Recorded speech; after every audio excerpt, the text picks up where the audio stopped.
Okay, so good morning. The first speaker of this last morning session is Christian van der Ven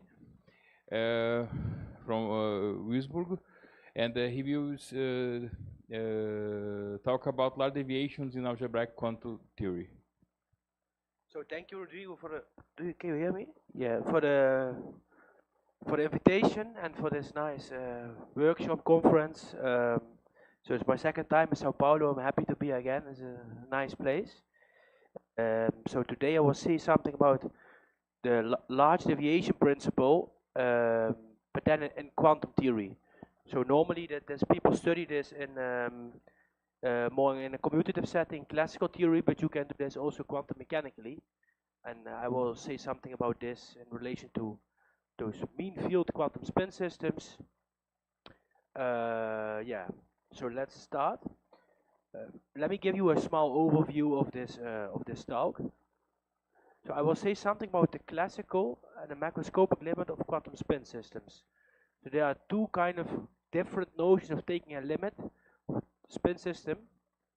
Basically there are three, but I will just fix the classical and the macroscopic one. You also have the thermodynamic one. It's not the way I'm going to look at it. I will say something about the mathematical framework to deal with such problems. So you have such a spin system, you take a limit, and how we do this mathematically rigorous. This is applied in the context of mean field quantum spin systems. So a spin system in which all the particles interact with each other, which is a really idealization. This is not really such models in which everything interacts is not really is an approximation. It's not realistic, but still one could get nice results here.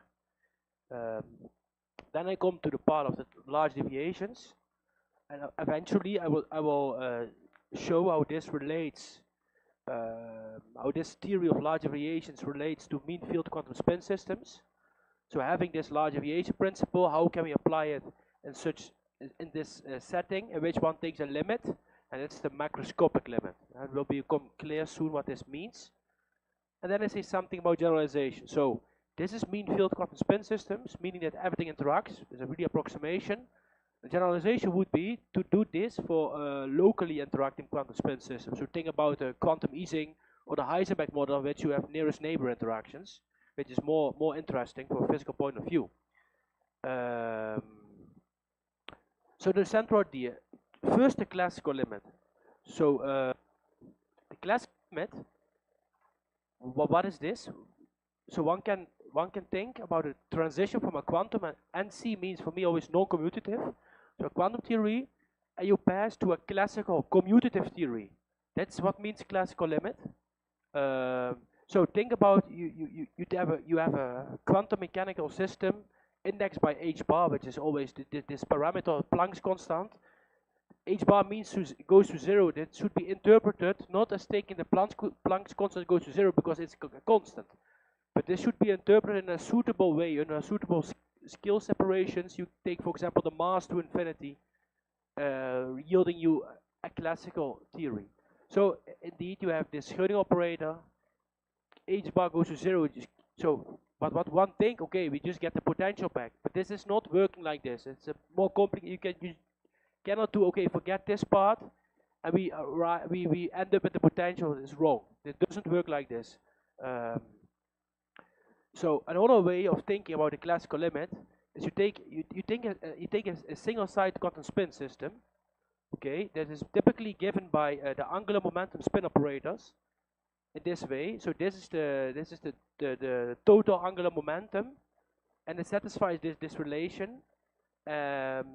So this j plus 1, this j is then, physicists call it the spin number, the spin, which is related to the dimension of your Hilbert space, which is always 2j plus n dimensional. So this is why is this a single quantum spin system? Because you don't see a tensor product, so you don't see particles interacting as just one single matrix algebra, in which the interest is then, so the spin, so the dimension goes to infinity, and one could think, okay, well, what do we get if j grows and grows and grows? Could we relate it to a classical theory? And that is indeed what the classical limit is about. So you have a number of particles fixed. It's always fixed. So n is 1 in these cases. So also you see here Laplacian with a potential. You don't see a sum over interaction, so very nice fixed. Here the same. You take a certain limit in a certain way I cannot explain now, and then you get kind of a classical theory. The macroscopic limit instead is more complicated, because the macroscopic limit is you take a limited number of particles of lattice size. So one would a priori think, okay, we have a spin system, we take the lattice goes to infinity, so we get a thermodynamic limit. Yes and no is the answer. Thermodynamic limit means, just for people who know this, that you get a local structure, quasi-local structure, which in quantum spin systems relates to a non-commutative quasi-local algebra. That is the thermodynamic limit. The macroscopic limit instead is a bit different. So you still take an infinite lattice side limit, how to say, but your limiting theory here is commutative. It is not described on a non-commutative algebra.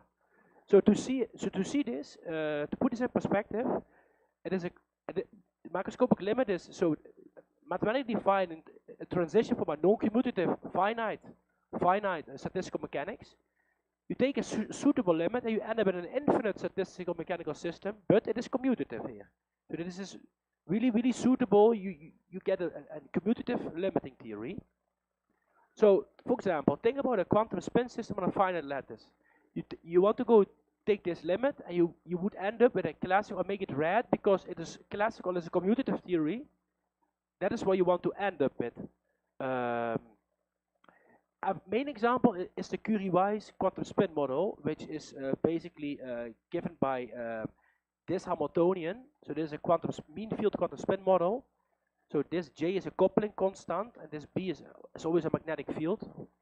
How people call this, and this sigma 3I, you should interpret it as a tensor product of just unit matrices, and on position J, you have your spin Pauli matrix. So those are the spin Pauli matrices, on which your position J you get just this one, and the rest is just identity. So this is embedded in your larger tensor product. So indeed, so taking this limit, what could one expect? So this depends on the choice of observables. That will become clear after in this talk. But at classical level, one could also take a macroscopic limit. So you have also the classical Curie-Weiss model, right? So it's just the same, but the Zi is just the coordinate functions living, for example, in a set like plus minus 1 or on a 2 sphere. They could live on a you could see them as so as a you could to see they could be elements of so plus minus 1, or they could also be elements of a 2 sphere, so in a compact space, and the idea is the same. You want to take a limit here, but you want to associate, this is already classical, so the macroscopic limit there gives you a limit in which one effective single site counts. That is the idea. To make this, what happens?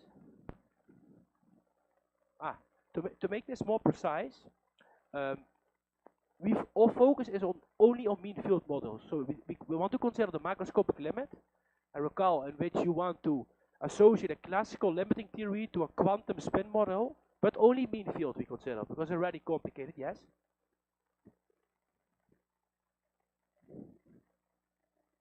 Sorry?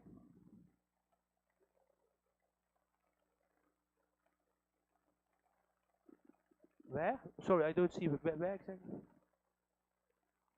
This one.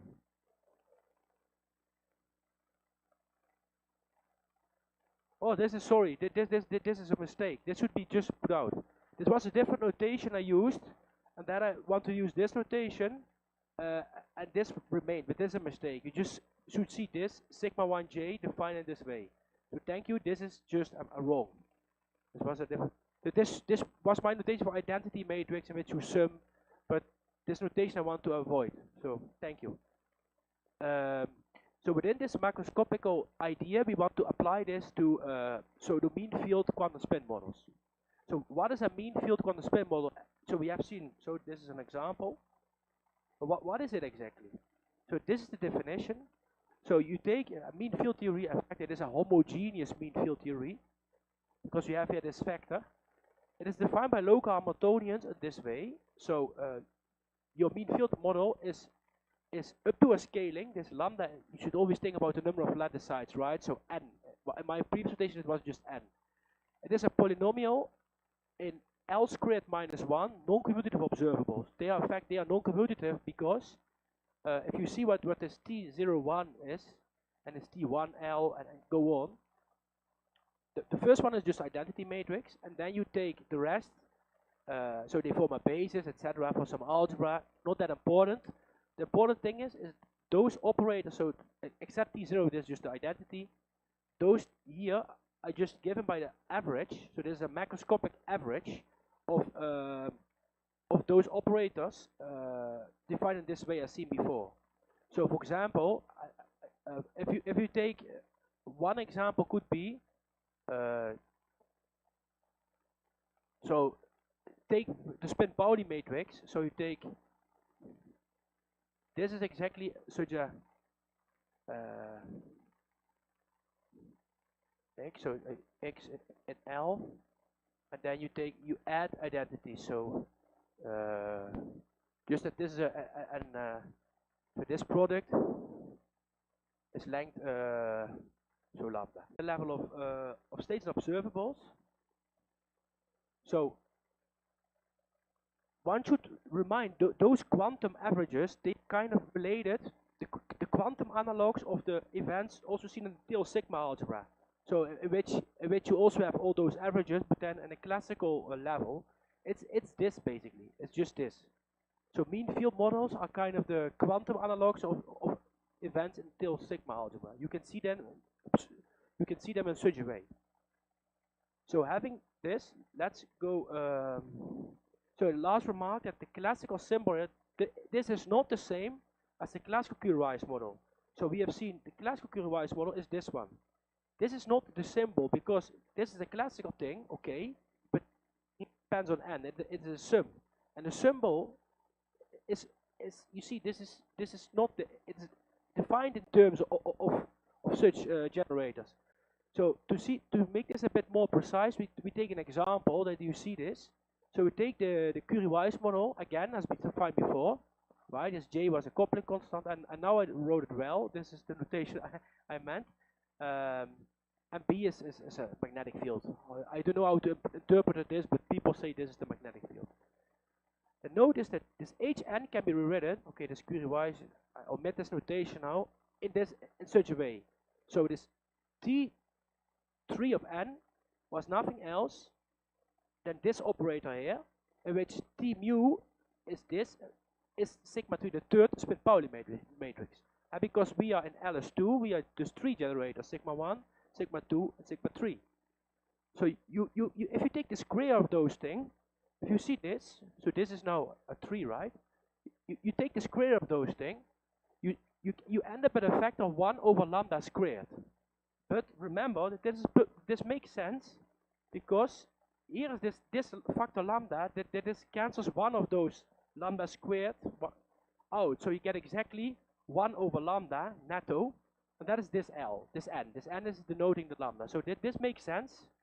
So this is exactly the symbol. And for the second one, it's even easier because here you are exactly of this type. You are exactly of this type. So this lambda in front of this cancels directly this out. So this makes sense. This is your Hamiltonian is related to this. This is just this thing. This is the symbol. So the symbol takes the form. So yes.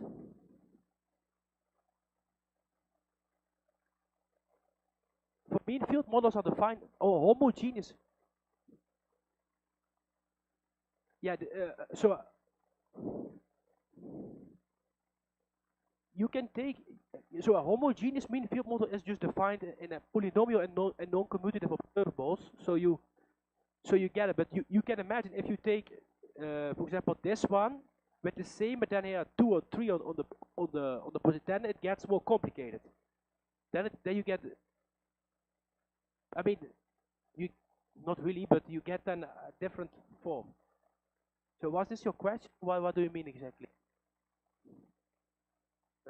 So here? Yeah. Wait. Yeah, this is didn't write this well, but you should see this as a polynomial non-commutative observables ordering there. So yeah, this is, and you can do this very rigorous. Yeah.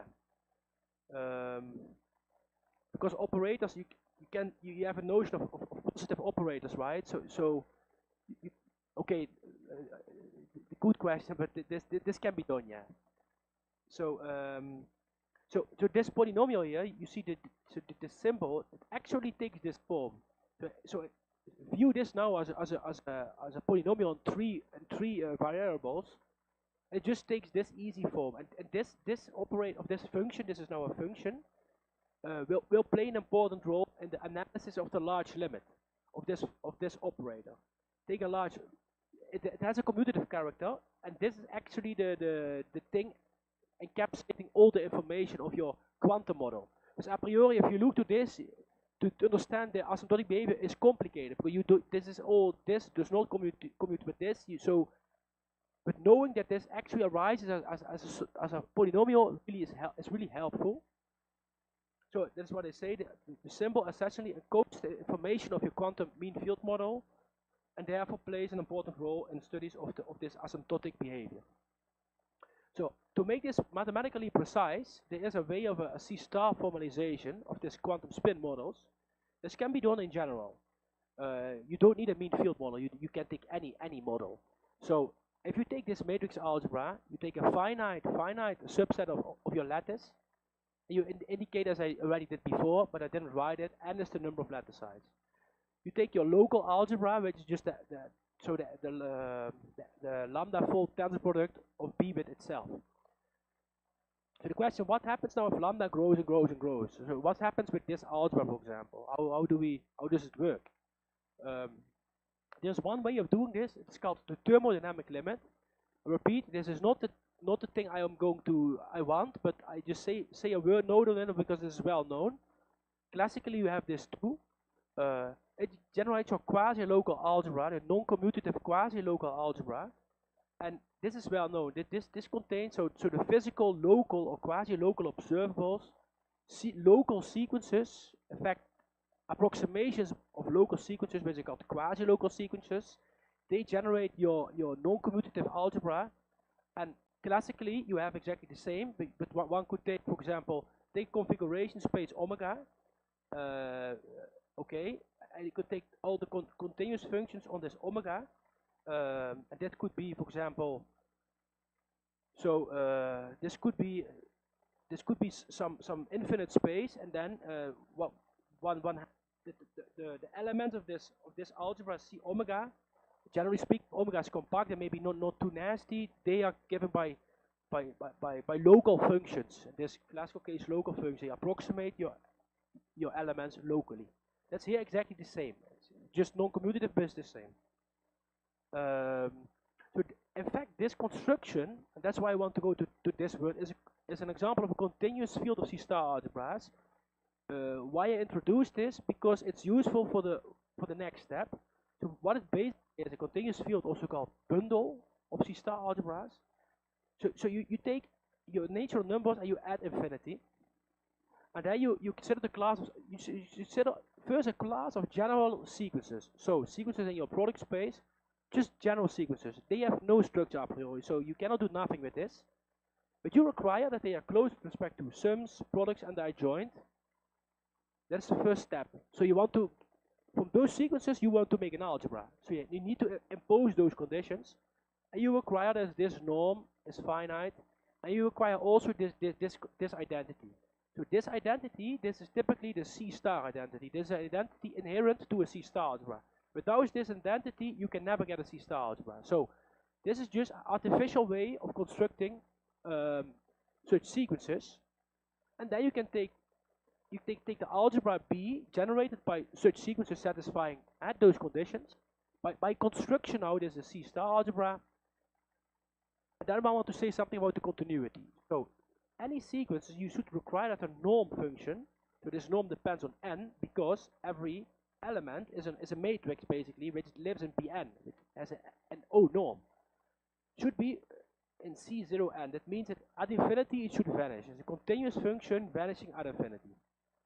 And elements of those B, they are then called, so you have your, so the picture is this. So we have this line, so in a discrete case, so we have here 1, 2, 3, you go on, and above every you have here a C star algebra, I call it was Pn, so it will be P1, P2, and so on. And at infinity, you get your B infinity, and what you want to say, you consider sequences inside these algebras, so elements living here, so indexed by the discrete parameter, and then you kind of glue them together by saying the topology is, what is this? The topology is here specified by saying what their continuous cross sections are, that they are continuous. So that's specified by on the section level. That's turns out to be equivalent. There's a technical story. Just this is the general construction behind this quasi-local algebra, and in this case, so in the thermodynamic case, you can exactly prove that the continuous cross sections of the quasi-local algebra are those quasi-local sequences as one expects. So this thermodynamic limit is an example of such a general construction, and the sections are precisely those sequences, those local quasi-local sequences. So that's one can do here. That's not exactly the way I want to go into. There's a known way, but I want to do it. This macroscopic limit, this is fundamentally different from the thermodynamic limit, because this is non-commutative, and this, remember, this should give you a commutative character. So how we deal with this in this macroscopic regime, the idea is we also have a continuous field of C star algebras, a different one, a complete different one, but that also exists. So how does this construction work in the mean field case? Do we have a similar thing? Maybe it turns out to be the case, and now I want to say some words about this. So we have the notion of symmetrization of sequences. So symmetrization is just this operator. So you could think of it as, so on the Hilbert space level is just a projection, right? You can do this on algebraic level too. So you extend this by linearity by saying that your symmetrization acts on elementary tensor products and just symmetrize it as it did in the Hilbert space. And then you can define the notion of a symmetric sequence. So what you do, you take a fixed B minus m identities. So this object here is n, has length n, and then you symmetrize everything. So this has a finite non-trivial part B, and you add a lot of identities, and then you symmetrize everything. This is called S, M, and B. So a symmetric sequences is exactly sequence to are of this type. So there is a local, but this is a local sequence, but parameterized, symmetrized. And it is then called the symmetric sequences, starting in a local way, but with symmetrize everything. And that also relates to the notion of quasi-local, and that the quasi-local is a bit more general. So that at each finite n, so this is not m, finite n, it should be symmetric, but at each finite n, and then you have to say that it can be approximated by a local sequence, or by a symmetric sequence. So a quasi-symmetric sequence is the analog of a quasi-local sequence, as seen before, and a symmetric sequence is the analog, so of the local sequence. But everything here is symmetrized. And this is exactly the idea we want to put. So as before, we have this C star algebra B, we have our finite lattice, we have our lattice points, and now instead of considering, so before I just considered Pn as the n-fold, the lambda-fold tensor product of B with itself, that's not what we're going to do. We now take the symmetrized tensor product of this thing, which is this. And this is exactly the way of, this exactly gives you again such a continuous field of C star algebras, this abstract idea. The quasi-symmetric sequences form the continuous cross-sections of such a field. And just introduced. The idea is, and now this is now the idea why I always say it is commutative, because asymptotically they commute. And to see this, it's also also very easy to see this. If you take, for example, those sequences, so a symmetric sequence, let's go 1 second back. We take, to be easy, we take the symmetric sequences with m equals 1. Okay, m equals 1, then we get, and B is a spin Pauli matrix.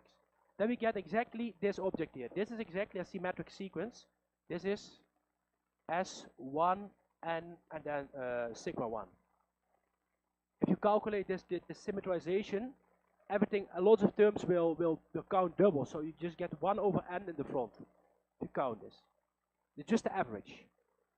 If you see this average, so if you see this here, this average, and you take the square, you end up here with a 1 over lambda squared.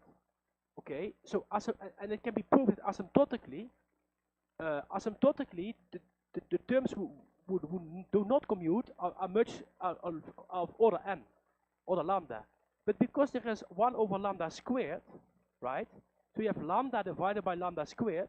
So asymptotically, the commutator will just 1 over lambda. So it in fact commutes. So those sequences, so those symmetric sequences, asymptotically, they just commute. And that's why the limiting theory is commutative. And in fact, it can be proved that the limiting theory of such sequences is isomorphic to the continuous functions over the state space of your single site, B. But that is what say mean field models, they effectively model one site. That is exactly what is made precise in this way. You take all those commutators, effectively one side counts, and that is, so this averages, they are given by this SB. And S is the state space. So the state space is just the convex set of positive linear functionals of norm 1 on this B, right? So just functional, so in other words, probability measures on this, this is a locally compact Hausdorff space. So probability measures on S of B. That's what this theory is about. And the idea is that those cross sections now, those quasi-symmetric sequences, they correspond to mean field theories. So the idea is a mean field theorem model is nothing else than a Hamiltonian scaled as a quasi-symmetric sequence. To see this, we take a Hamiltonian, a Curie-Weiss model. Of course, we have to divide by the extra factor n. Why is this? Because without this factor here, this inner thing here is unbounded in n, right? Because if n grows, it goes as order n. But in algebraic level, everything is bounded. Everything is uniformly bounded. That's why we scale this by a factor n. We get 1 over n, and this is exactly the object we want to consider. And if you look very well to this object, it goes as, with this j remains, it's just a constant. This can be seen as such a sequence, as a symmetrized sequence, a sum of two symmetric sequences, plus a term which to 0 in the limit. So, I don't want to make the computation, but if you put with two elements, so two elements, you can prove that indeed this is the case. But one element is direct. If you see this one here, this is exactly the average. So this factor n, so this is just identity. For this one, you have a vanishing term in the limit. It has to do with commutators. So this is this is then your Curie-Weiss model scaled with the factor n, gives you exactly such a nice sequence of those quasi-symmetric objects. Okay, having introduced such sequences, what can we do now with this? One can make measurements. So in algebraic quantum theory, measurement is usually performed by calculating, as you know, the expectation value with respect to observables for a certain state. So a state, probability measure, or linear functional, which is positive. So how does such a state behave as n to infinity? So imagine such a state depends on your model. Take the Gibbs state indexed by n. So this state will depend on n. N grows and grows and grows. How does this work? Remember that due to the permutation symmetry of your mean field models, so we're considering mean field models, and they form a continuous section of your bundle. And this has very important consequences. So the first one is, if you take your Gibbs state, defined in this way, right?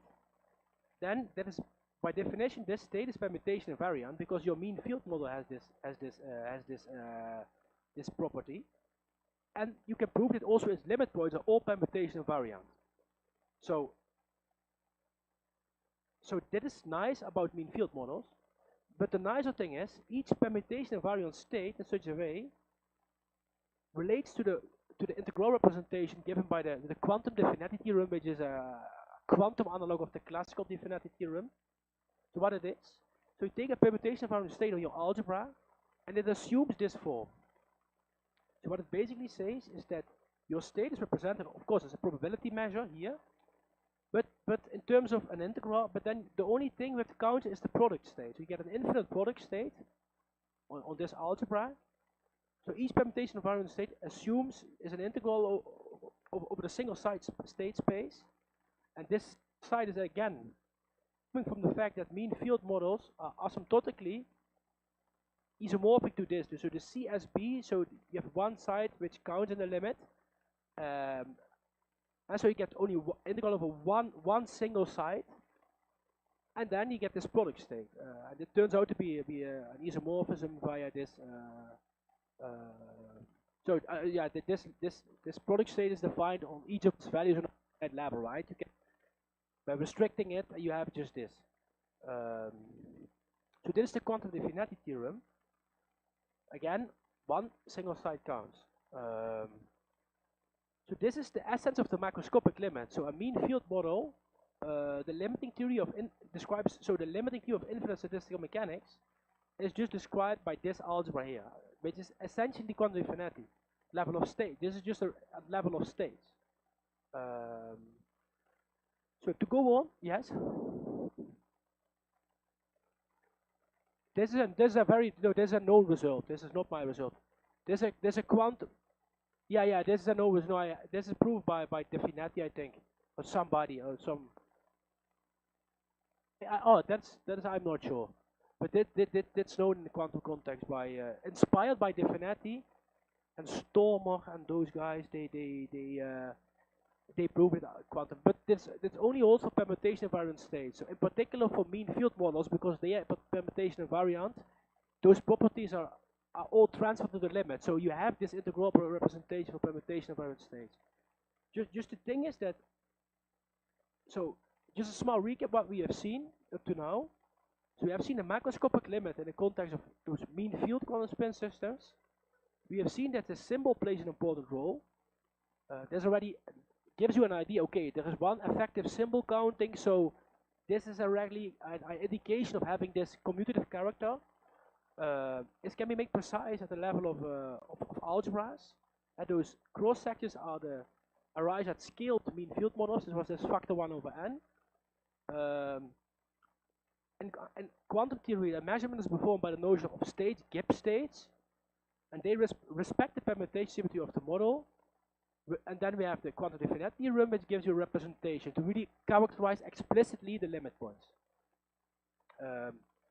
So having said this, what could one do then? So we have this general aim is now. So we have such models, which on n, everything depends on n, the state, and one could aim is to study the asymptotic behavior. But in what sense? What does this mean, asymptotic behavior? There are then basically two ways of proceeding. The first one is one could prove the weak convergence of Gibbs states. So think about the Gibbs states. You can prove that limit points exist. Maybe weakly, maybe there's just one limit point, so the whole limit exists. So okay. And the second method is not doing this, because this is really depending on your model, in the sense that you can have strange models in which you have only limit points but not a real limit. Some models exist, some models have an existing limit. What is a nice approach, and that is this talk about, it's the large deviations. It's also, you consider the asymptotic behavior of your probability measures, and you want to say something about the deviations. And this large deviation principle is coming from Varadhan. So I think it's from India, a very famous mathematician who invented this whole theory. So the approach one, as I just indicated, the limit only exists, so the real limit, so not limit points, but the real limit. If you have some symmetry, for example, then you can expect that limit points respect the symmetry, and then, you know, this is proved, for example, in one of my works, that you see that there's always, that you have limit points, and sometimes the limit exists, in case of symmetry, for example. But this is kind of closed. What could be more interesting is the second approach, is Varad-Hahn approach, and one could then be interested in study those integrals of type 4. So you get an integral of a measure depends on n, and then we have this new n. New n is a convergence sequence, so new n could be n on the number of lattice sites, and then this should generally satisfy some law of large numbers. So that's the idea. One could be interested in studying this. So mu n, a probability measure on a Borel Polish space, is not so important for this talk. In some expectations, this measure behaves in this way, and this I here, so you have exponential decay in terms of an I, and this I is the so-called rate function, and it gives you the speed of convergence. Actually, that is what this I encodes. So you have this idea, and in such situations, if you have this, you can compute this integral. You can just prove then, if you have a certain rate function, then you have that converge in this way. So you get this. But this does not converge. But if you take the logarithm and you scale by this n, so new n, think about n, then you get this. And this is what we're going to do in this last part of the talk. So for mean field models, we're going to apply this integral representation using this quantum definite theorem. So we are in this setting. You can put yourself in this setting, and then you can ask yourself, do we have a large deviation principle? In other words, do we have a convergence of this integral? Does this work? First, I want to say something about large deviations. I mean, to refresh the memory. So large deviations, I just took it also from some book. It's just, maybe you know this, it's just the idea that you have a sequence of measures. They satisfy such a large deviation principle for a certain rate function I. The idea is to find this. This is not easy. If I has compact sublevel sets, so sublevel means that you have this small equal, and that you have that the lim sub of 1 over n, so that you have an upper bound of this measure in terms of this rate function. But that's only for compact sets. For open sets, you get the order inequality.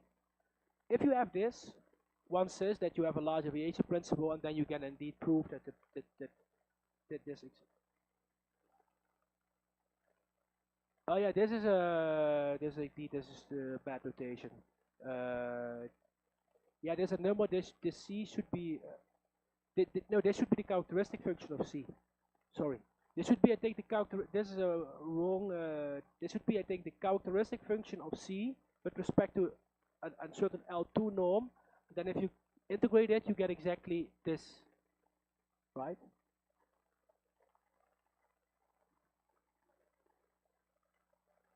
Yeah, and then you should write it. This is a strange notation. This is but this is, so this L2 should not be there, or you take the characteristic function, and then you have a function you can do this. Then it makes sense. So thank you. This is again not. I changed this notation one. So yeah, that's a good point. So that is this large deviation principle. And a very useful thing is based on the Varad-Hahn lemma and also this Briggs inverse theorem, is that if you have such a sequence of probability measures, okay, and they satisfy the first condition. So remember, this first condition was just that you have this compact sublevel sets, which is often the case. I mean, for mean field models is the case. Then you have a nice characterization that if you take a continuous bounded function and a sequence of functions converging to it uniformly, then if this limit exists, this is the same as saying that you have a large deviation principle with rate function I, which is explicitly given this way. So this theorem is basically an equivalent formulation of saying that you have a large deviation principle, but it's often easier in practice, because here you have to really to a compact, so you have to really, this is more technical to prove such things, than it's often more technical than working with this. But here, the price you pay, this limit should exist, not only the lim sub of the lim inf. So that is kind of the price you pay for this. So there's an equivalent characterization, and that is what we're going to use. So in all cases, to go back to the mean field models, so each local, so permutation invariant Gibbs state, so omega and B is the temperature, of course. You cannot extend it by a Hahn-Banach kind of argument to a permutation invariant state. So omega bar is this extension on your algebra, on your infinite algebra. And then by the quantitative finality theorem, you can even prove this form, right? We've seen this. So you have this thing, and then so having this, we are going to prove that this measure here, that this extended measure satisfies this large deviation principle. So we have now a nice integral expression, and one could ask this in theory: does it satisfy? And how does this work? Each mean field model, this HM, which is an Hamiltonian, this has this symbol, and it's exactly this symbol which will play a role in defining the rate function. Dus we have this theorem with Matthias Keller from Potsdam. It's still in a construction. It's almost ready, but there are still some things to fix here. But at the end, it's not officially, we can call it a theorem, but I'm sure it works. So we have a mean field model, a sequence of probability measures. This one defined here. It defines this rate in this way. So this H is the symbol of your mean field model, and S, I don't define it, but it's the entropy of the system. So how can we see this? You're working with a tensor product, right? The mean field model is defined on a tensor product. So always, if you have a tensor product, you get a decomposition of irreducible representations of your tensor product decomposition, right? Because you have this, and this entropy kind of encodes the frequency of all the decompositions. That's basically what the entropy always is. The von Neumann entropy is related to the tensor product, to the decomposition. So this is the rate function, and we can prove that this indeed, so almost, this is one small thing to check, that this is the rate function. And we also see that if we don't have entropy, so this is 0, and then we get just this, so the function itself back minus its minima. So you have no entropy, which would, for example, be the case if you restrict yourself to a certain subspace of a certain dimension. Then you cannot expect to have so occurrence of other representation. If you by hand force yourself to restrict you in a certain subspace, then there is no. Those results are kind of generalizations of a famous paper, the first and second one, by Lewis, Raggio, and Cella. They prove they don't prove a large deviation principle. They prove a large deviation principle for the free energy, only for the free energy for certain models. And Netochny and Heibet, they do the same. They only consider free energy. So this free energy setting can be really easy proof if you have this C-star algebraic framework, but as I explained to you with those quasi-symmetric things, then those two results are kind of automatic almost. So that is very nice, and you don't have to work so much. For this measure here, this is new. So this has not been considered a large deviation principle for this Gibbs measure, has not been done for this extended measure. So that is all work, yeah. Keller, yeah. No, this guy is from Potsdam. Matthias Keller. So we it's not this guy. It's not this guy. So to give a small overview of this proof. So this previous theorems shows you that you basically have to prove just this, right? This was this equivalent notion of having a having a large deviation principle, and this IB was defined in the previous slide. So the first observation is that mean field models they form continuous section of this field. This really allows you to do that this follows basically from the continuity properties of the field. And because this bundle has a commutative limiting algebra isomorphic to this function over your single-side state space, this was the quantitative finality theorem, then those two observations, and this one, they can, I don't want to go into the technical details, but they really allow you that everything follows from the continuity properties of this field. And in particular, as I just said, also the mean field free energy, which is not the same study, follows almost automatically in the natural rate, just using this field here. And that can be extended to prove this limit too. So knowing this algebraic framework, it's helpful, very helpful.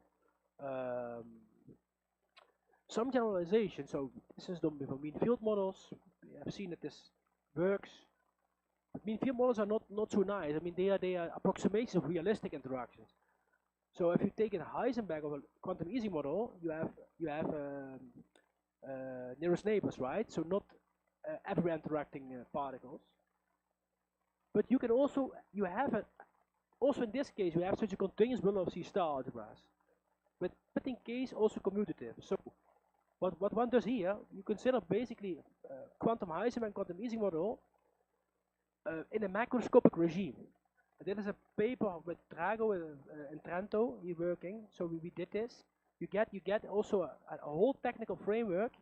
This maybe not so interesting, but if you, I mean, for physical point of view, it is nice because with this framework, you can. The hope is that as for mean field models, the continuity properties of the bundle do the job in the sense that they allow you to prove.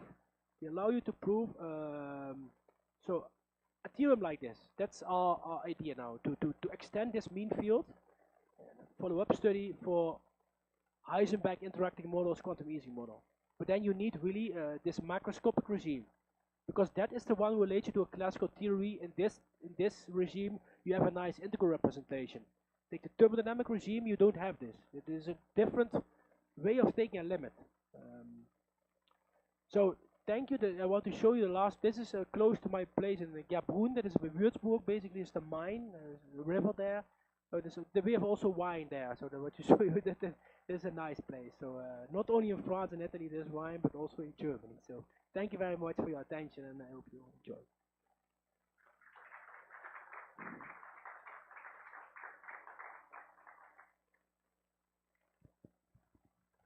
So comments. Okay, thank you very much, Christian. You did a good job. Okay, my question is the following. I mean, Yeah. a priori, when you start working on mean field theory, there is the next step to do after. Is not to go directly to the Ising system, but you go to an intermediate model which is called the CATS model. So the CATS model is a kind of something like this. I mean, you take blocks, and inside the blocks, you put a mean field model. Okay? And you make this on all the blocks. You subdivide your volume into blocks, okay? And then you make a priori an interaction between two blocks, which is just like the Ising model. Okay. Yeah. So this is the easy way to do a CATS model, okay? Yeah. And there are some advantages, because a priori CATS models were invented to solve a problem that appears when you consider mean field model, is that the canonical free energy is not convex as it should be. Okay, what you get by taking some limit, you get the convex envelope of something which is okay. This was invented for this. This was proven by the Leibovitz and Penrose. Okay, so there are some attempts, I think, to study this kind of quantum CATS model by the Italian school, where you have Benfatto, Cassandro, Merola, and Presutti. They did something on the CATS. I mean the CATS quantum model. Variant. Okay. Yes. So you have to check. I mean. Okay. I know this name. Okay. This could be very nice to obtain. I don't think that they got a kind of large deviation principle for that. Yeah. Okay, this is kind of different from the I mean, you have one ingredient for making the CATS version of your of the quantum system. Okay. Yeah, thank you. That could be good. But this free energy in the quantum case is relatively easy to yes. prove. No. You have the symbol and you have the entropy, and they both converge, and then it's just the difference, and then there's an infimum in the front. So. Okay, no, I will explain something else. A priori, when you have a CATS model, classical, okay, you have a large deviation principle, and you can compute more or less everything you want. Not only what is the empirical monetization somewhere, but you can study profile of monetization. Okay, there are really a lot of results. And also, what is interesting in the CATS model, that you can define the dimension. You can make a kind of one-dimensional system. Okay, it's more easy, and you have multi-dimensional system. So I recommend you to have a look at. There is a book by Enrico Presutti, where he explains this very well, all this kind of stuff. Okay. I know this guy. Yeah, this works. I mean, a bit. Yeah, there's a book, a blue book, which is. I will check it out. Thank you. Okay. Thank you. Okay. Thank you. Thank you very much. Thank you very much. Yeah. More questions? I was just wondering about the issue of phase transition in this setting. Would they appear in this? There's various nodes of phase transition. So the first one is that you have a KMS condition, right? A Kubo-Martin-Schwinger. For this, you need a converging dynamics. But mean field models have a diverging dynamics because everything interacts. You cannot prove that the dynamics typically is not going to converge for a mean field model.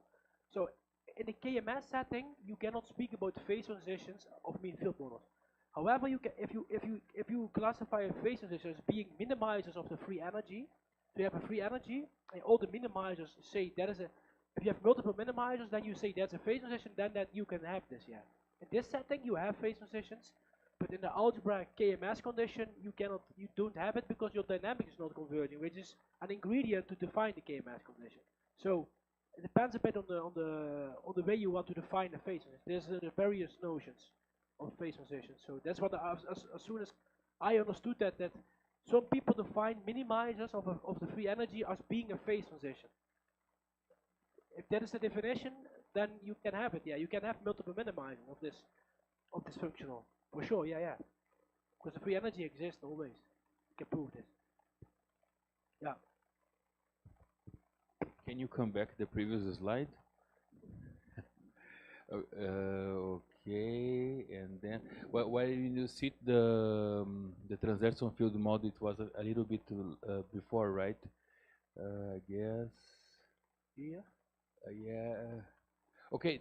Now maybe even before, but the point is, at some moment you said that maybe to look in the quantum Ising model with transaction field, right? That was here, right? I put it here. Quantum Ising. Ah, exactly. Yeah. So this is what you think in try to do, right? I try to. The problem here, the difficulty is you have a commutative analog of this. In the macroscopic limit, you get a commutative analog. So in the mean field limit, this commutative analog is very easy. It's this one. In this case, with local interactions, the concretization of this commutative C star algebra is very complicated because with the local interactions, it's not easy. And that also says that the quantum definity theorem, so where was it now? This nice integral representation of your limit points is not there with local interaction. You don't have this. So it is really complex to figure out how this works there. You cannot say, okay, so for example, in my work, I use explicitly this quantum definity theorem to extend those states with a harmonic argument to such array, right? To say, okay, I have my state permutation invariant, I get this nice integral expression, and now I work with this integral. In local case, you don't have this.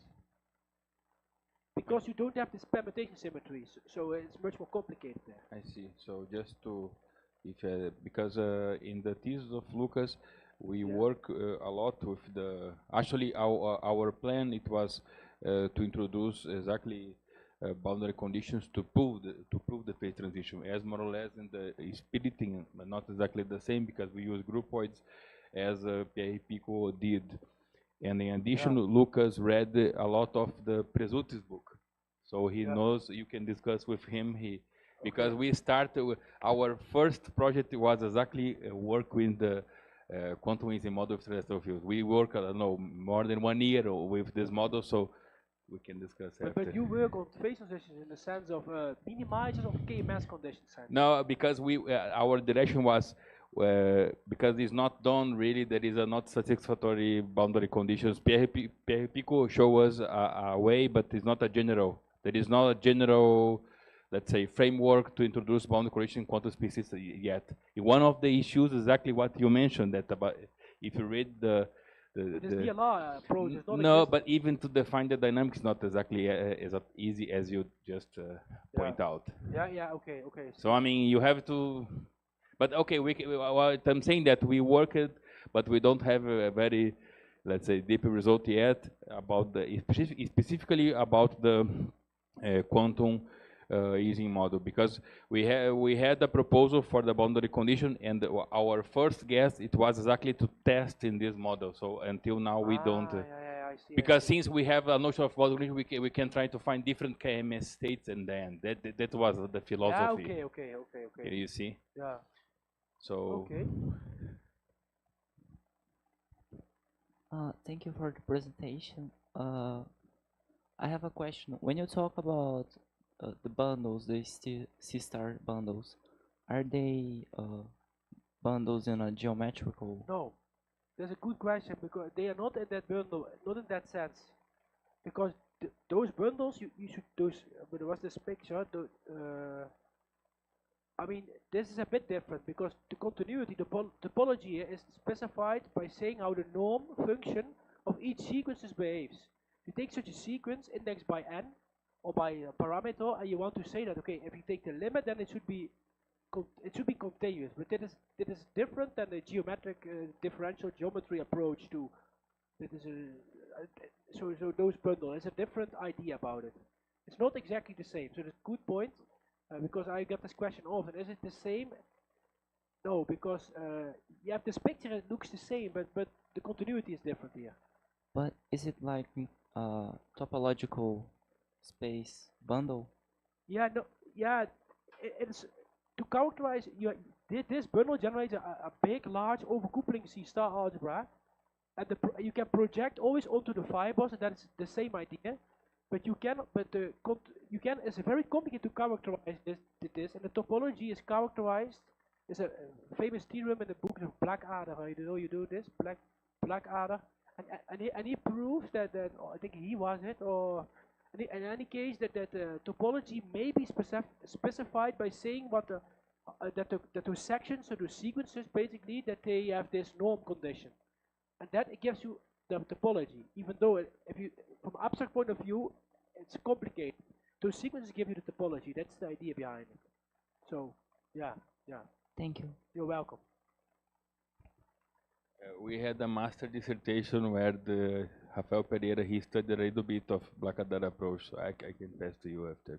But yes, it's not not so easy even to read yet.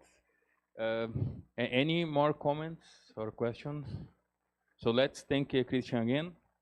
Thank you.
Outro ali.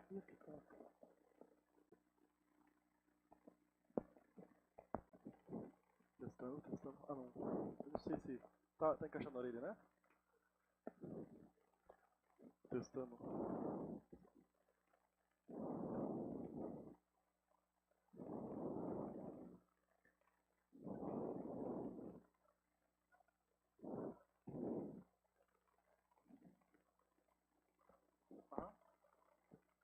Transatura.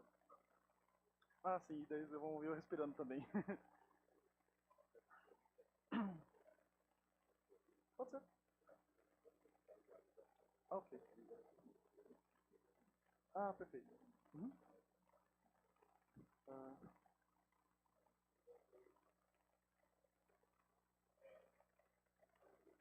É isso. Pronto pro combate.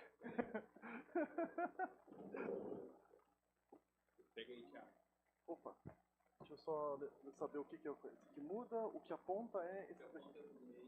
Esse daqui de cima. Ah, perfeito. Gibbs Measures Tiamat. Ah, o nome do e-mail você está falando?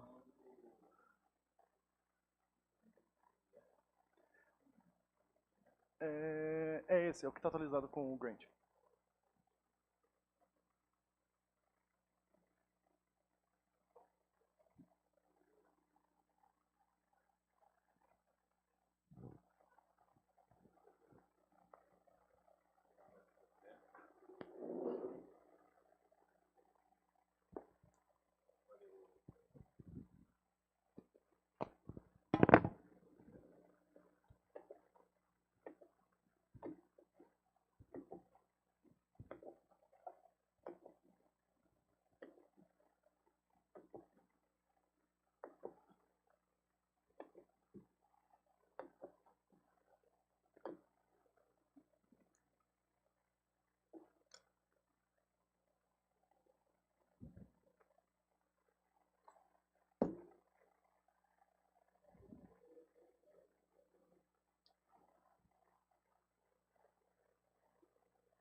So the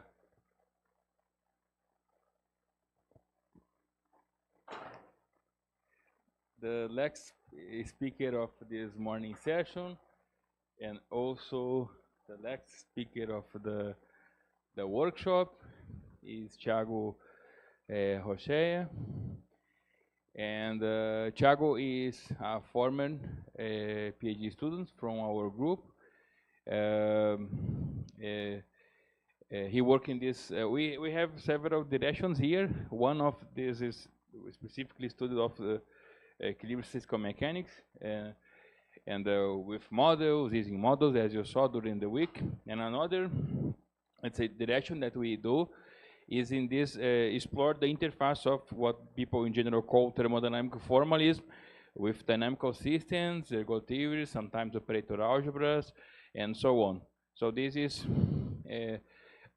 just to mention that Bruno Kimura is also a former master student, and also Rafael Lema, now in New Zealand, is also a former master student. As you saw in the Kelvin defense, what in general the way that we work is that we put the master students with the PhD students, so they are not treated as master students. They, of course, they can stop and just read a paper if they want, but if they are able to do research, we put them together with the PhD students. So Thiago will speak about Gibbs measures Tiamat. Okay. Okay. Thank you very much. It's a pleasure to be here and have such a really nice presentations and a really nice audience with very interesting questions. This is actually, it's a work that started, as Rodrigo said, it started with Bruno, because there was this time that Rodrigo was in a conference, I think it's Mexico, right? Chile. So there was this discussion that about, because the notion of Gibbs measures, it was spread over different fields in mathematics. But everybody, it was trying to make their own definitions, and people sometimes was getting confused. It was a point in the conference that make this question, which should be the Gibbs measures actually. So the idea actually is to answer the question is about all these different definitions. What should be the equivalence between them? So first, okay, this is a very fast overview of the talk. So I just give the very fast some notions about subshifts, Gibbs relations, and the measure theory aspects of the theory. Then we go to the thermodynamic formalisms. and also where we include also the C-star algebra approach of this, which would be the KMS states, and in the end, the Capocaccia's definitions for a Gibbs state. Okay, so, but first, let me justify the name of this talk. A very huge fan of D&D, and the idea is that this goddess of the colored dragons, which is called the Tiamat, and basically the idea is because there's many heads of the same body, so basically it's the same creature. And also somebody could say to me, okay, why did you choose a Hydra? It's very Greek typical one. And the idea is, okay, Gibbs measures, they're so important in statistical mechanics and in many fields that I don't think just a creature, a common creature should be used. So I prefer to use a goddess. Okay, so let's start to define these subshifts and the measured side of the theory. For us, it'll be working in the compact shifts, that I mean the alphabet is finite. And we'll be working on the ZD, so this is the full shift, and subshift should be a closed set inside this full shift. So the topology is usual that everybody is used to. The metric is the cylinders and everything else. And for us, especially, we were interested to look at these squared boxes. And also, in some cases, you have these equivalences when it's a subshift. Okay? Shifting variant, yes. Oh, sorry, yes, shifting variant.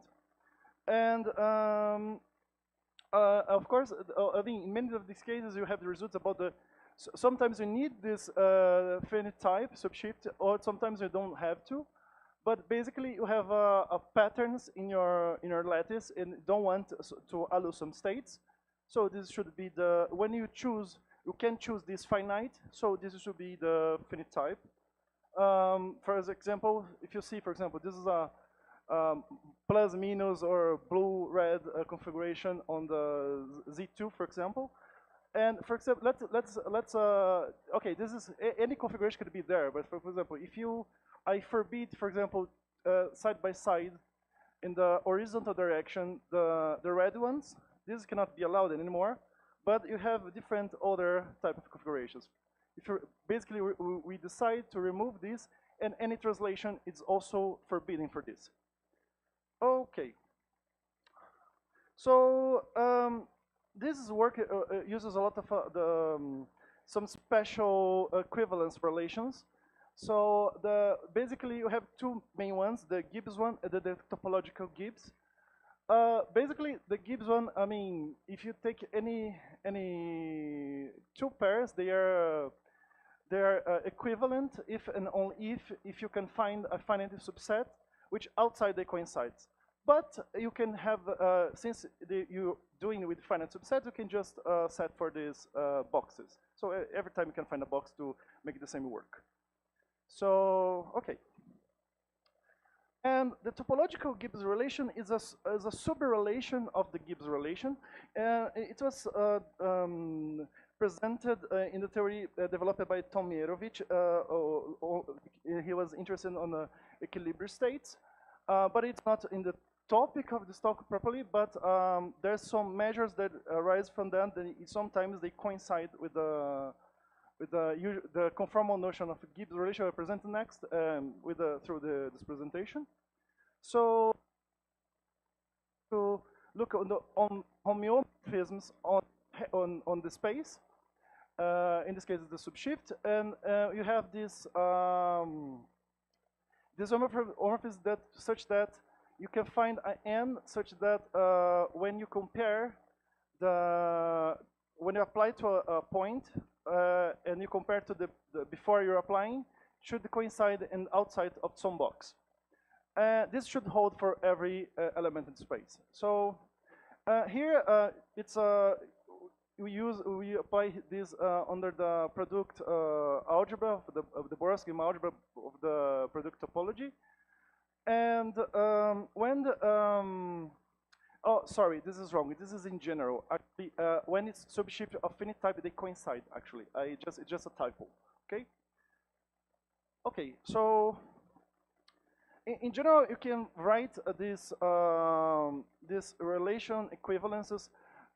You can find a group to do the Feldman-Moore theorem. It's a very famous paper. Actually, there's a paper with 2 parts. This is the first one. And basically, if you have a countable Borel equivalence relation on a Polish space, which is our case, so there exists a countable group. You can do this. In our case, the group should be the lattice action, the translations.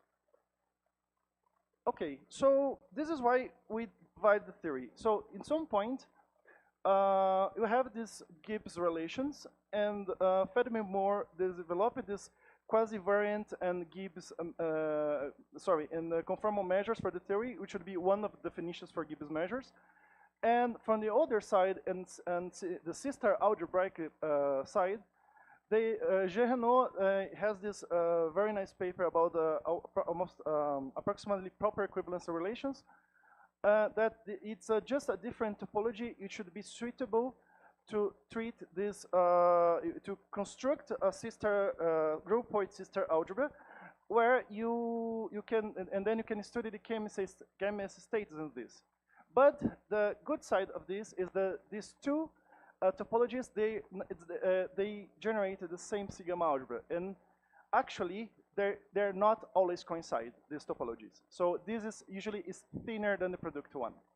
Okay, and the chemistry stage, this is this theorem also by Jean Renaud that they connects the chemistry states from that arises from measures. They are conformal. So you can if you, I mean, in general, if you have conformal measure, you can construct a chemistry state. The way back is not always true, but in this case it is. Okay, so for us, okay, there's notion by this is the side of Feldman-Moore theory. So we have this air saturation. Basically, you take the pairs that they connect with they're equivalent to some x, and for a set you just take the union. So for Feldman and Moore, this should be the notion of quasi-invariance. So if you take a measure, if it's a null set, then its saturation should be null as well. So this is a measure on X. Okay.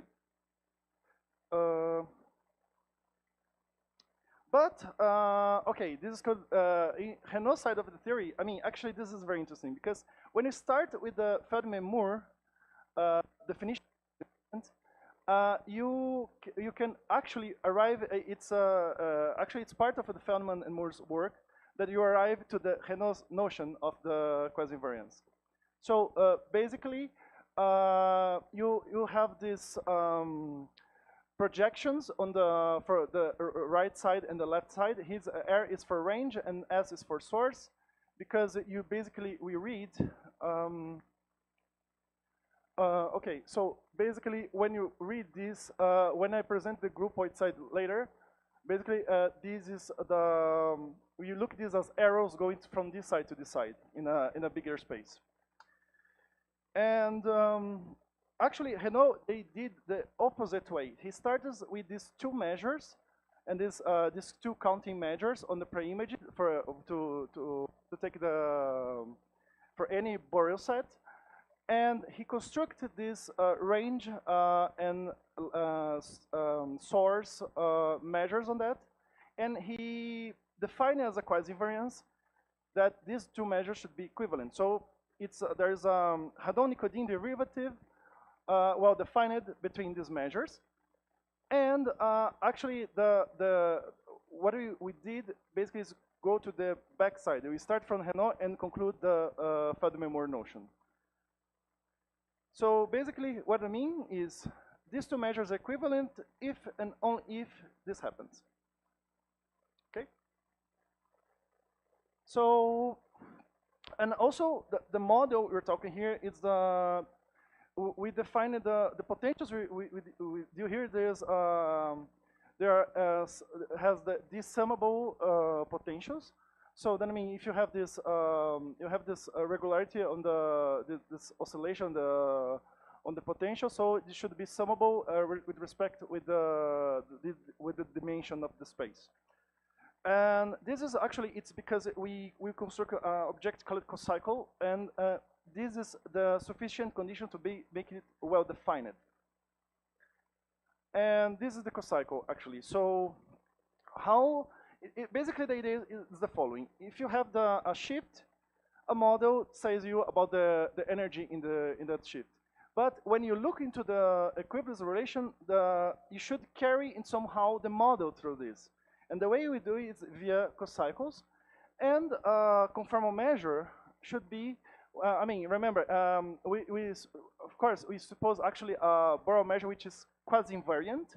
And so the Radon-Nikodym derivative is well defined, and more than that, should be the exponential of minus of this cocycle. And actually, this should be the notion for the Gibbs measures when you take the Gibbs relation, and for the topological Gibbs measure should be when you choose the smaller equivalence relation. So, so as I said before, if it's SFT, these notions are equivalent. So, okay, this is more or less straightforward because it's the same equivalence relation. And also, another notion, it's very spread out through the literature, is the DLR equations. I mean, the Bruch-Lens von Ruel equations. For this setting, we define this probability kernels. Basically, this is the normalization. And this is when we evaluate for some Borel set in the sigma algebra. And then, of course, there's a more nicer way if you deal with the cylinders. And this limit actually for summable potential, this is actually, it can be proven that this is non-zero, and this is actually always positive, even if you remove the summation, just for 1 point, for example. And from this is called the specification. That means that by definition it satisfies some really nice properties that are expected for the DLR theory. And the first one is that this, if you fix an x, this should give you a probability measure. If you fix the set, you have a lambda complementary measurable function for each a. And if it's inside this algebra, the sigma algebra, so it gives you the characteristic function. And we have this consistency condition. When you have a subset and you have this integration, you should recover the bigger set. Okay. So in this sense, I mean, this notion actually, it is equivalent to the, if you have a measure that these equations are satisfied, so you have that actually this is equivalent to be a topological Gibbs measure. So remember, it's the smaller equivalence relation. Sometimes I automatically say groupoid, but equivalence relation is a groupoid, so you can read as equivalence relation at this point, okay? Well, but also you can take these specifications and construct maps for each box, for each actually finite set. You can construct this as a map between positive measurable functions. And so if you define this and sorry. If you define using these specifications on this evaluating on these measures, on these functions, you also can define a sort of dual, but it's, just in the integral sense now. And actually, the measures that are fixed points, the probability measures that are fixed points of the operator, they are DLR measures. But this is actually, it's a very well known, I mean, this is, in the beginning of Georg's book, you can find this kind of result. So basically, and more than that, this equivalence, you can also, instead of looking on every finite box, you can just look on the increase in boxes. It's sufficient, because you can, if you can cover with a smaller family that you can invade the whole space, you have the same result. So basically, is like this. Okay. And when it's a shift of finite type, actually, then you have the topological duality. So this is fixed point. Actually, it's an eigenmeasure in the topological sense. I mean, look in the dual space and now this and this weak star topology. You can, and then this makes sense of be a fixed point. But even though it doesn't happen, it works for the integral notion of this. And okay. And now, okay, what I've shown you before, this notion of Gibbs relation actually could be written in a more general way, but taking the metrics of the space and consider shift actions in any direction. So you can say that these 2 points are equivalent if you take the limit for shifting in the huge vector.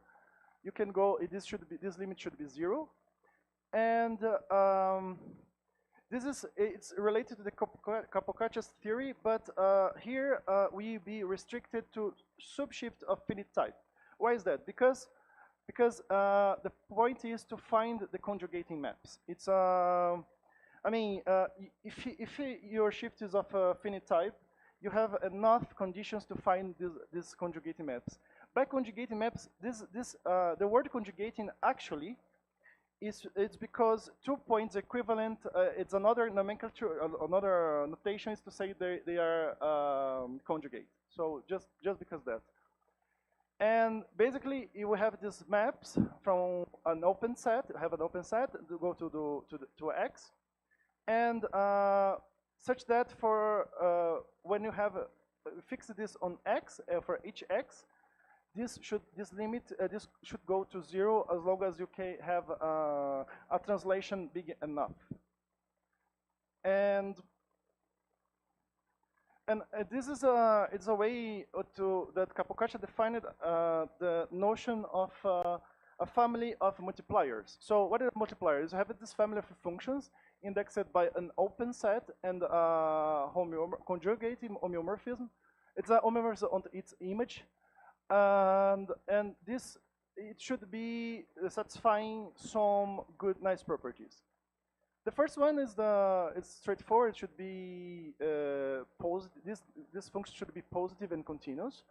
But in some way, you have this notion presented about the specification to be compatible.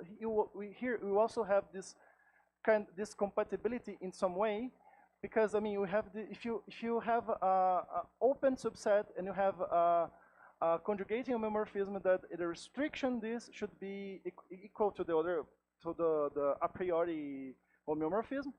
So when you restrict these functions, this should be the same.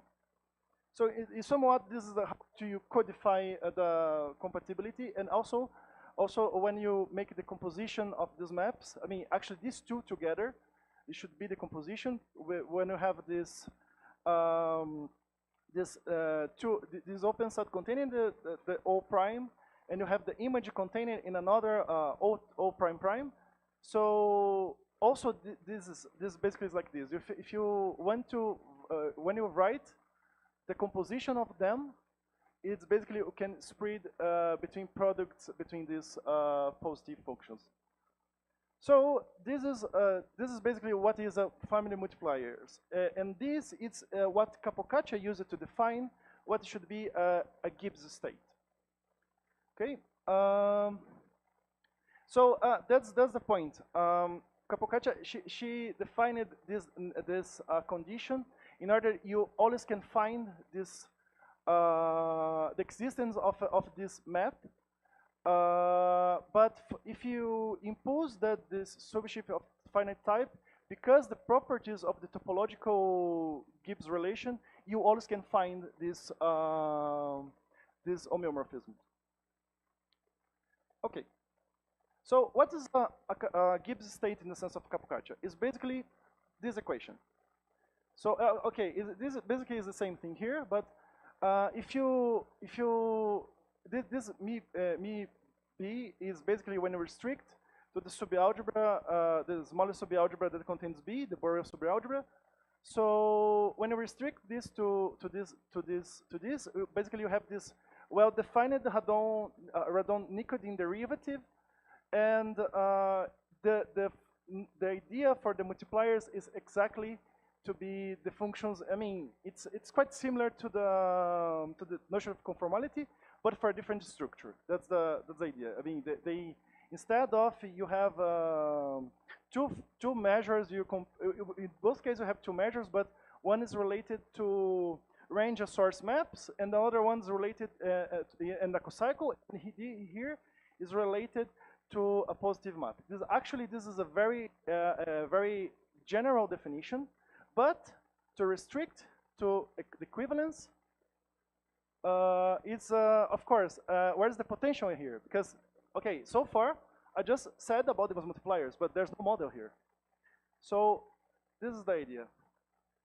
The choice, you glue the cocycle in these multipliers. So now you have a definition that covers both of the sides. So basically like this. If you have a Gibbs measure for the SFT, it's a Gibbs measure if and only if is a Gibbs state for this family of multipliers. Okay. By the way, sometimes I am always speaking. Sometimes I speak too fast. So if I'm not going too fast, please slow me down. Okay. Okay. So now this is the measured side of the theory, and now we're going into the algebraic aspect of the theory. So now we're going to talk about groupoids. But I was here last year, and I have this talk of Professor Marcelo Laca. He said a very good phrase, and I follow his advice. Okay, before you show the monsters, you show the animals. So before I talk about what is a groupoid, I give you an example. Okay. Maybe the most intuitive example here could be the linear group. So basically you take this n by n invertible matrices. So you can make multiplications between them, but you cannot make multiplications between of matrices of different ranks, the squared matrices of different ranks. So the idea of the groupoid in algebraic sense is you have almost like a group. You can make multiplications. You have a subset when these multiplications are defined, and where they are defined, associativity, identity, and all the aspects of groups. The inverse element, they work smoothly. They work correctly. The difference is that in general, for example, every group is a groupoid, but this is a groupoid which is not a group. And unlike groups, we can have many identities, not only one. But its imperfections turn into a star or a C star. So basically, here also there's the way to codify actually equivalence relation. So basically, because for example, in our case, what should be the product for these relations? First, where I can make the multiplication. So basically, you have this pair of elements. So basically, they should be equal. So if you have a groupoid, you have this. This is where you can make the multiplication, basically. So for example, if you do this for these two elements, the product is basically you join the extremal sides. So inverse element also is easy. Oh, sure, sorry. Okay. So, okay. So if you have, for example, this, basically we flip the pair and write like this. And also the identities, it's a very particular actually. It's they are this type of element. Every element of the unity. So, but more than that, in your case, basically this happens. They are homeomorphic. So you can identify this actually as just an element of the shift. Okay. So a more friendly and geometric way, it's to see these as arrows in a bigger space. So basically, you have this. This should be the shift, and if you have many dots there, that should be basically the unit set. And when you see this in the groupoid, you can see as an arrow that point to itself. And for any other element, I mean, when these are different, so you have these arrows. For example, maybe the size of the presentation cannot be good, but basically there's an arrow pointing from here to here. So, and then you can make multiplications between these elements by just composing them. Also, the notion of inverse is, as I just said, we just have to invert what's the origin and what's the ending. And just to make more, this is the range map I told before. So basically, if you have this, this should be X, and the source exactly as a source of the arrows. This is why we choose this notation. So, okay. So you can see this as a, I mean, you can. It's basically you can think this geometrically. I mean, you just have to see the. It's very pictorial way to see the groupoid. And in our case, you have the Gibbs equivalence relation. You have the topological one, and we break this in a very smart way. So basically, remember that for the Gibbs relation, there exists n such that, I mean, for every x and y, there exists an n such that they coincide outside some box. So we just break this for the, just not exist, but just you fix them, and then you have the in. Similarly, we do this for the IO, the topological one, and also in order to define it, just just a little bit of care here for the topological one, we also have to break the set where of the homeomorphisms that they coincide outside some box. Okay. So Jean Renaud, in order to make this work on this special type of equivalence operations, actually it's a more technical way to ensure that the groupoid has nice properties. So basically, the topology here is take a thinner topology. So basically, when you write this this construction, you say that a set is open if and only if, sorry, should be O. If the intersection with this Rn is open for every n. So this is the inductive limit topology. But the good side is, as told before, same sigma algebra, just different topology. More than that, if you want to ask if they coincide, the answer is no. The full shift with two symbols, there's a counter example. Okay. Okay. So okay, this is okay. Let's say when you're talking about groupoids, you want. I mean, we have maybe we're interested to topological properties. What that means? You put some sort of topology that the operations are continuous, and also because of this construction, for our case, this is actually locally compact. and locally compact Hausdorff et al. Et al. Basically is like this. These maps, the range source maps, they are oh, sorry, I have to use the white one. Okay. So this should be local homeomorphism. And actually, this property is so important that in order to construct a groupoid system algebra, this is more crucial even the Hausdorff property. I mean, there's some more general constructions of the. There's this. I think it's a paper or book by Rui Axel. They talk. I think it's about. I think the term is twisted groupoid or something like that.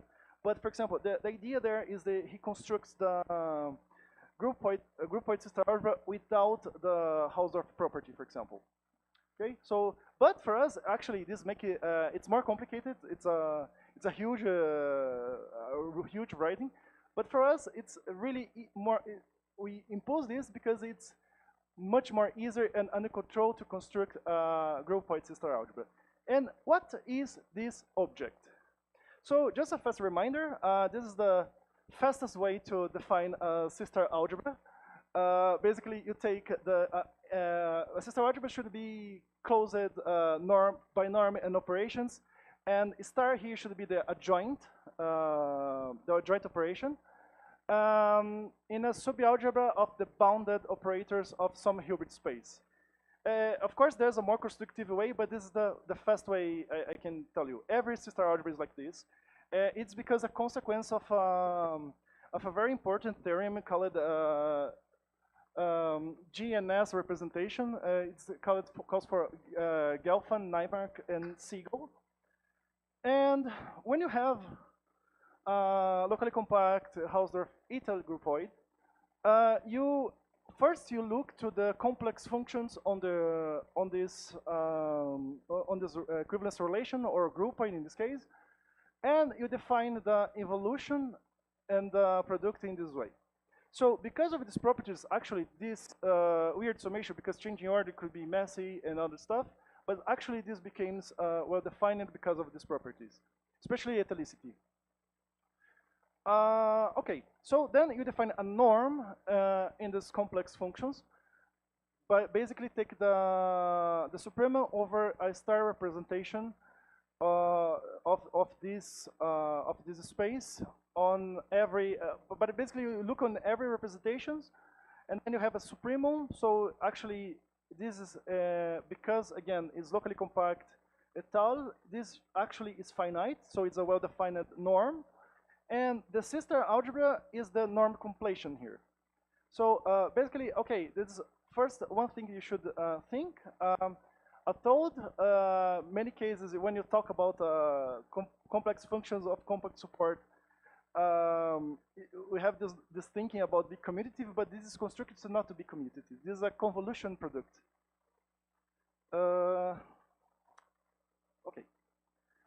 And what is the dynamics here? Dynamics here is basically, this is a standard way to define dynamics in the sister algebra. You have this one parameter group of automorphisms. In this case, explicitly, it'd be, this is the cocycle, so just this is exponential applied to this, and then because these guys, it's because the norm completion, this is dense, so you can extend uniquely to the whole space. And in terms of group, basically, because these properties follow, especially these two ones, basically you can add it up parameters when you compose them, and 0 is the identity. This is why it's called one parameter group of automorphisms. And because of that, and in this construction, there's this very special elements in the system algebra. They call it analytic elements, and basically, for entirely analytical element is basically you have this function on parameter on t on the for the dynamics. It should be the time, something like the time, and when basically it should be the tau t in dynamics applied for a, and when for every element in the dual, when you make this composition, this should be analytic in the whole complex plane. And actually, you can there's a construction that you can find norm dense invariant star subalgebra on this set. This is a thermic effect, for example, it's classical books, for example, the Bratelli book. He presents explicitly the form of these guys you can take. But basically, a KMS state for these dynamics, for given dynamics, it's basically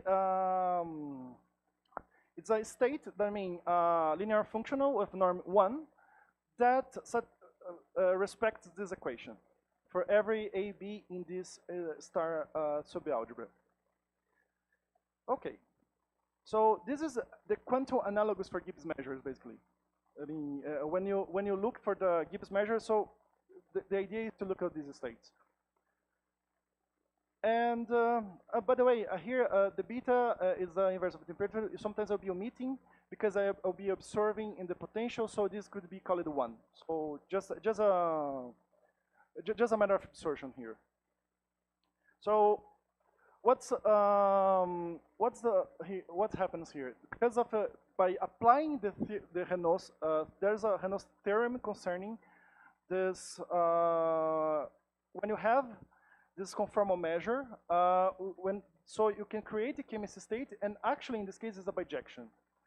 So you say that mu is a topological Gibbs measure if and only if this state given by this this equation is a KMS state. So in the similar way, you just change the groupoid to the. I'm sorry, there's a typo here. There's no 0 here. Okay, it's just the Gibbs relation. Okay, so basically, but in order to apply this theorem, actually you have to pass through very technical conditions in order to grant, for example, if it's because there's 2 ways to construct the C-star algebra. One present to you here is the full one, because in this case, when you construct the another one, they're equivalent. There's this colored, there's a condition in groupoids about amenability. Unfortunately, it's not so simple as groups, but this grants you when you construct these 2 methods of constructing C-star algebra, the full and the reduced one, they are the same.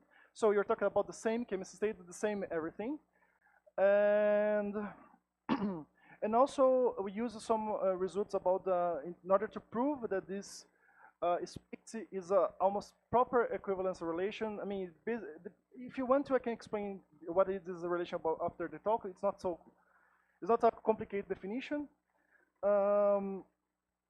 but okay. So, but when you have the STF, all these notions I present here, they coincide. The Gibbs, Capocaccia, topological Gibbs, KMS state for the bigger relation equivalence, KMS state for the smaller equivalence relation. So this is the condition that the Tiamat is actually a Tiamat, everybody is the same body. DLR, exactly. So this is the paper related to this talk. But I want to make just 2 comments about the theory, about recent developments.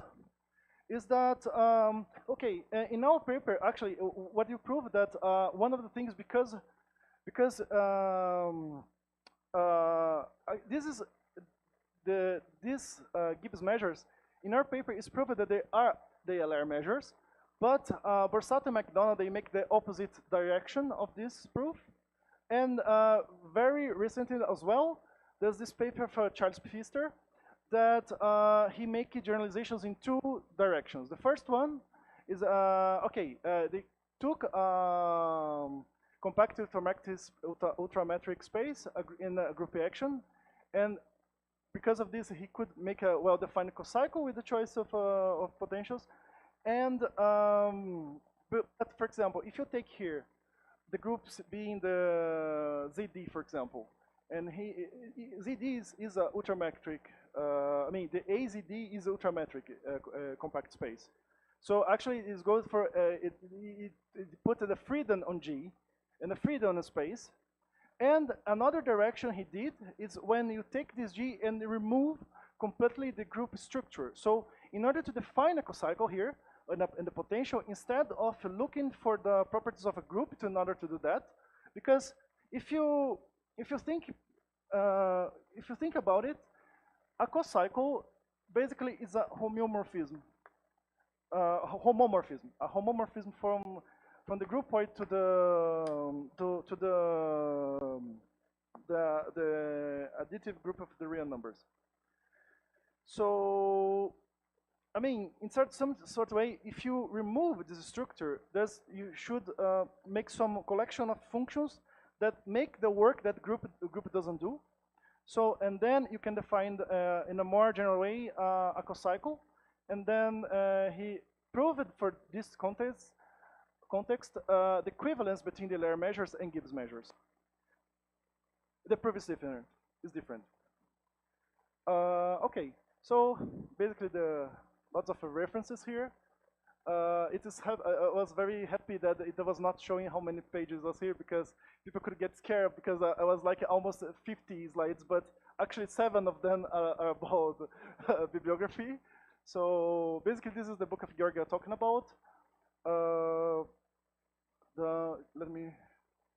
And by the way, this work before we introduce the groupoid side, Bruno started this with this master thesis.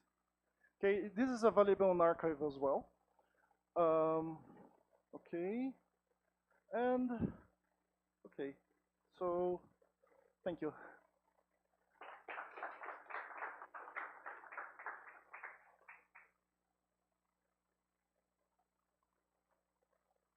So, okay.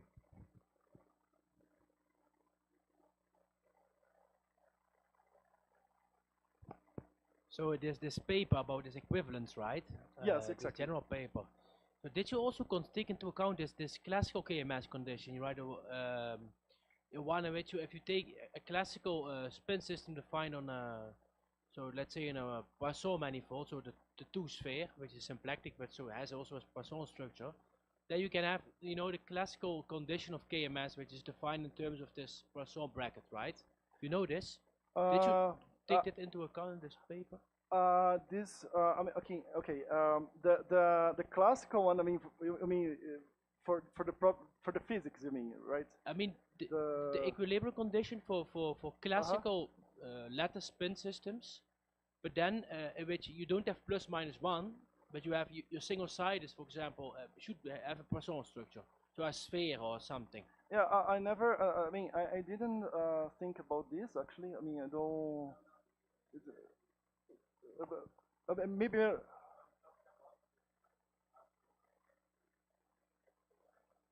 Galavotti and those guys. Ah, okay. We didn't do this decide. We didn't. So that's still open, basically. If that's still a relation between this one and the conditions you could. Yeah, the Tiamat has a new head. Yes. But you studied possibly. On which space you in the classical side. What was the configuration space? Plus minus one, right? Yeah, I mean, actually here, it could be finite. It could be any states. But it should be finite. You cannot do it for, let's say, compact space, to be a bit more general. Actually, this is compact. Actually.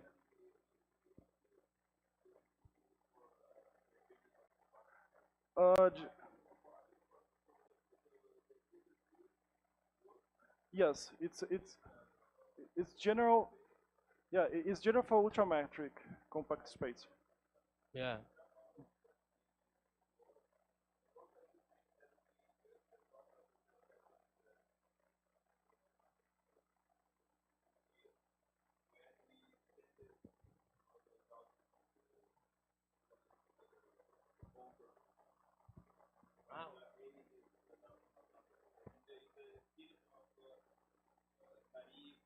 Mm-hmm.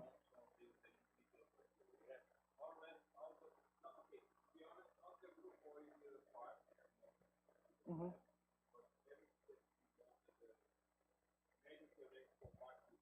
Okay. Okay. Yeah, I mean, this is a good comment actually I have to make. Because when I mean, for groupoid side, you make when you do the topology involved with that, it should be at least locally compact. So, for example, if you want to deal with an object which is not compact, we need to look to which kind of natural compactification should work there. That's true. Yeah. But the good side is you don't need it to be. For example, we have this work on Markov shifts, for example. It does the dynamics doesn't need to be defined in the whole space. So because I mean, we have this structure that you have this completion that doesn't depend on any metric structure except by the matrix itself. And then, but it's possible to construct the groupoid sister algebra, the k-means states, the whole theory, and the shift space, this extension of the shift map. It doesn't need to take everybody. So it's still possible. There's this compensation where you have where we remove some this map, but you have a locally compact. And when it's good because, for example, some people say, okay, this should be not natural, for example. But if you make it actually compactified, the space, you lose a lot of potentials that are continuous before, for example. Because see, continuous potential on a compact space should be finite. So sometimes bounded. Yes, sorry, bounded. So you. I mean, some point could look like you lose a structure, but you get more models. So it's much more interesting the dynamical point of view. You see, I mean, you have more. Yeah. Okay. Okay. Thank you very much. Thank you. Any more comments? Sorry, this is actually a very silly question, just because I couldn't quite follow. I'm only more or less familiar with thermodynamic formalism in one dimension. The operator that you're looking at the eigenmeasures of, is this equivalent to the well operator in dimension 1? Good question. Because there's also those works of. You mean, let me. Of characterizing. Yeah, because phase transition in terms of well operators, right? Yes. Yeah. I mean, yes. I understand because. Yeah. Yes.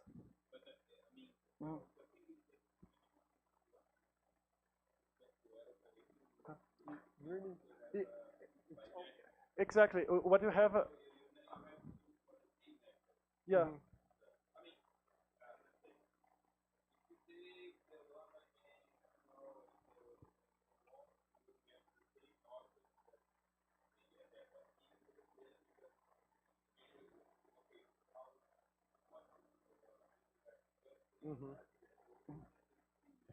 Yeah. Exactly. Okay. Basically, you sum up the past weighted with the potential, right? So yeah, exactly what Rodrigo said. Yeah, which is fundamentally a one-dimensional thing, right? But, yeah, exactly. I mean,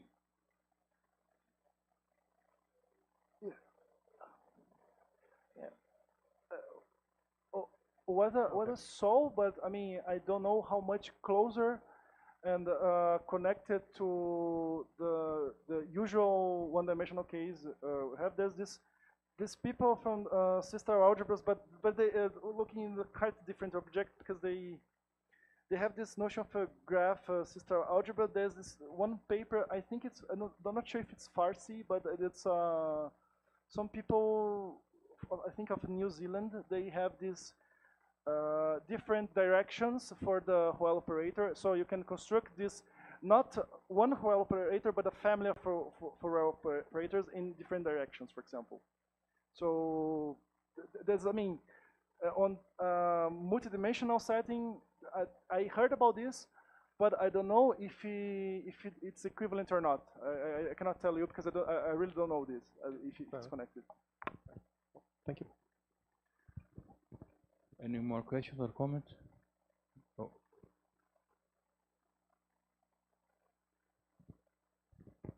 Regarding the issue of phase transition uniqueness versus non-uniqueness, if I understood well, your results say that it's the same issue no matter which setting you're looking at.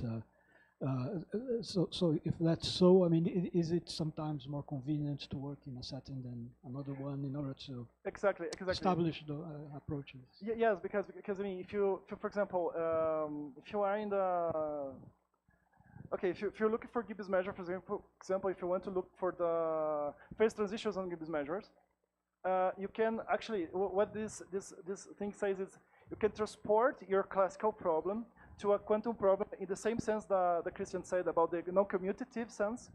So if you want, and to look to phase transition on Gibbs measures would be the same thing to look on phase transition on KMS states for the sister algebra generator for this relation. So you can commute this, not commute is, you can bring or bring back the phase transitions from this classical setting, or this classical setting looking into not a quantum structure, let's say.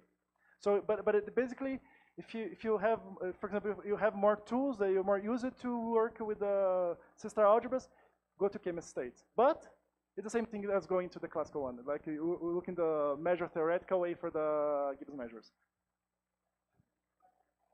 Yes, yes. I mean, in this case, it should be, okay, this is a good remark. It should be talking about this class of potentials for disco cycle.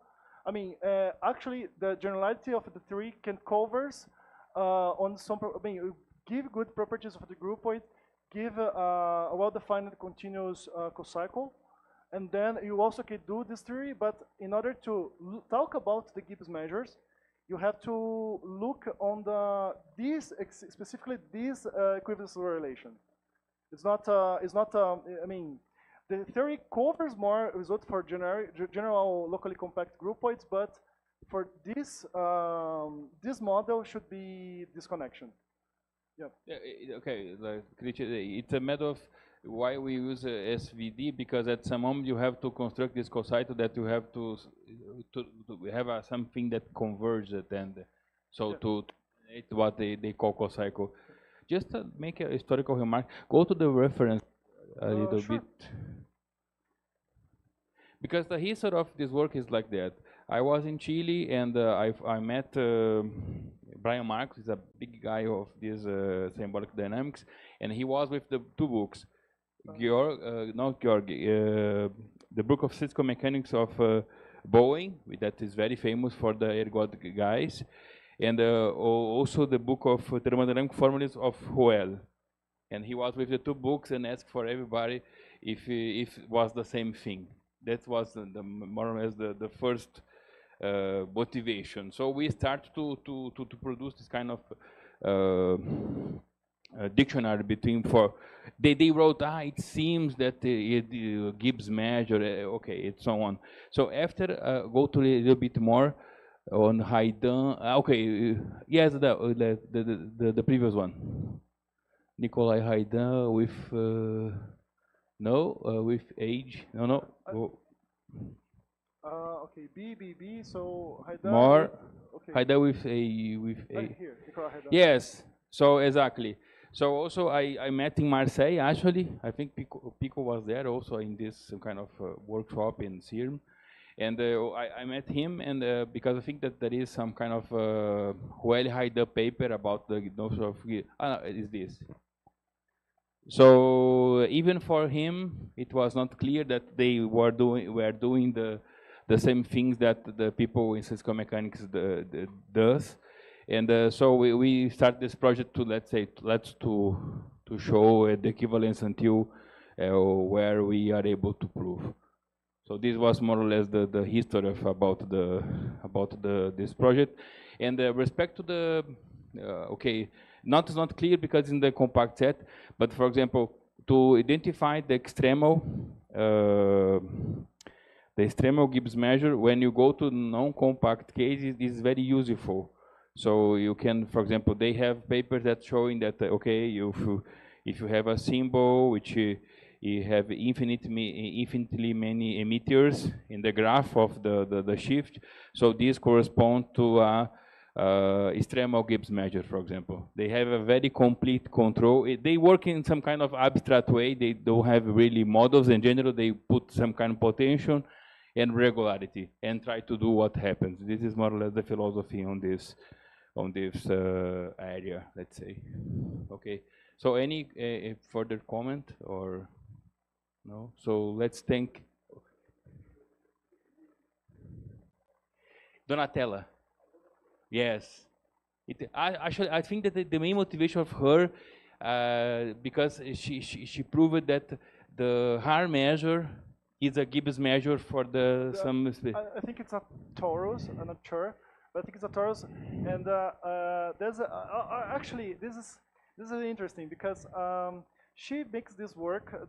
This is a really nice example, which is a harm measure. But if you look at the group weight theory, there's a kind of notion of harm measure, which is the hard system. But instead of having one measure, have a system of measures.